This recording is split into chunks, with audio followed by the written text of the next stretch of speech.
வந்து இதை செய்ய ஸ்டார்ட் பண்ணியிருக்கிறாங்க. அதனால் மை டியர் வர்ச்சுவல் வாரியர்ஸ், இதை வந்து சாதாரணமாக எடுத்துக்காதீங்க. இது எல்லாருக்குமே அந்த ஃபார்ம் போய் ரீச் ஆகணும். இதில் ரொம்ப உறுதியாக இருங்க. அதையும் மீறி உங்களுக்கு அந்த ஃபார்ம் கிடைக்கலன்னா இருக்கவே இருக்கும் ஆன்லைன்.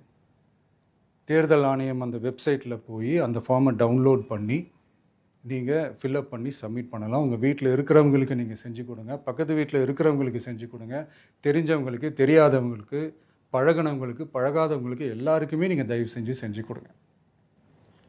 அண்ட் ரொம்ப முக்கியமாக நம்ம ஜென்சி கிட்ஸ், நம்ம ஃபஸ்ட் டைம் ஓட்டர்ஸ், நம்ம புது வாக்காளர்கள், நம்ம நண்பா நண்பிகள், அவங்க ரொம்ப கேர்ஃபுல்லாக இருக்கணும். நான் ஆல்ரெடி சொன்ன மாதிரி உங்களுக்கான ஃபார்ம், அந்த ஃபார்ம் நம்பர் 6, அதை கரெக்டான டீட்டெயில்ஸோட, கரெக்டான உங்கள் டாக்குமெண்ட்ஸை வச்சு அதை சப்மிட் பண்ணுங்கள்.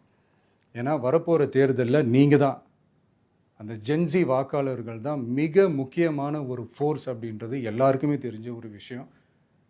அதனால் உங்களை டிஸ்டர்ப் பண்ணுறதுக்கு, உங்கள் பேரை அதில் இன்க்ளூட் பண்ணாமல் செய்கிறதுக்கு என்னென்ன வேலைகள் செய்யணுமோ, என்னென்ன தில்லுமுள்ளு வேலைகள் செய்யணுமோ எல்லாமே அவங்க செய்வாங்க.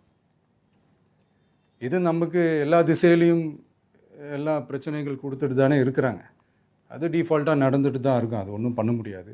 ஸோ அந்த மாதிரி ஓட்டு போடுற விஷயத்துலேயும் அவங்க என்ன உத்தரமராக மாறவா போகிறாங்க?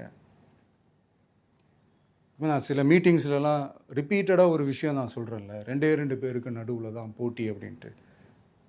அது மேடைக்கு மேடை அவங்க அதை ப்ரூவ் பண்ணிகிட்டு இருக்கிறாங்க.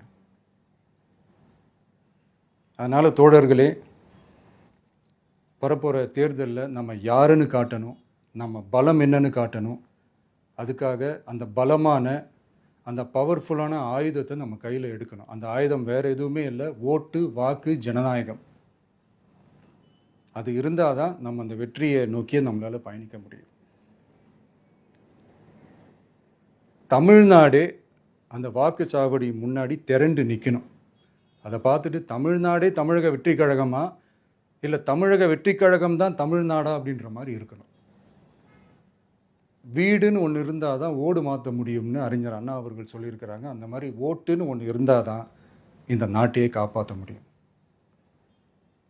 அப்புறம் இன்னொரு முக்கியமான விஷயம், அந்த எனிமரேஷன் ஃபார்ம் நீங்கள் ஆன்லைனில் நீங்கள் ஃபில்அப் பண்ணும்போது அதில் ஒரு சில ப்ராப்ளம்ஸ் வர்றதுக்கு வாய்ப்பு இருக்குது. அது உங்களுடைய ஓட்டர் ஐடியில் இருக்கிற உங்கள் பேரும், ஆதார் கார்டில் இருக்கிற பேரும், அந்த ஸ்பெல்லிங், இனிஷியல்ஸ் எல்லாமே ஒரே மாதிரி இருந்தால் தான் அது அக்செப்ட் ஆகும், இல்லைன்னா அக்செப்ட் ஆகாது. அது கொஞ்சம் கேர்ஃபுல்லாக பண்ணுங்கள். அது கொஞ்சம் யூசர் ஃப்ரெண்ட்லியாக இருக்கலாமேன்னு கேட்டதுக்கு அதெல்லாம் முடியாது, அதுக்கெல்லாம்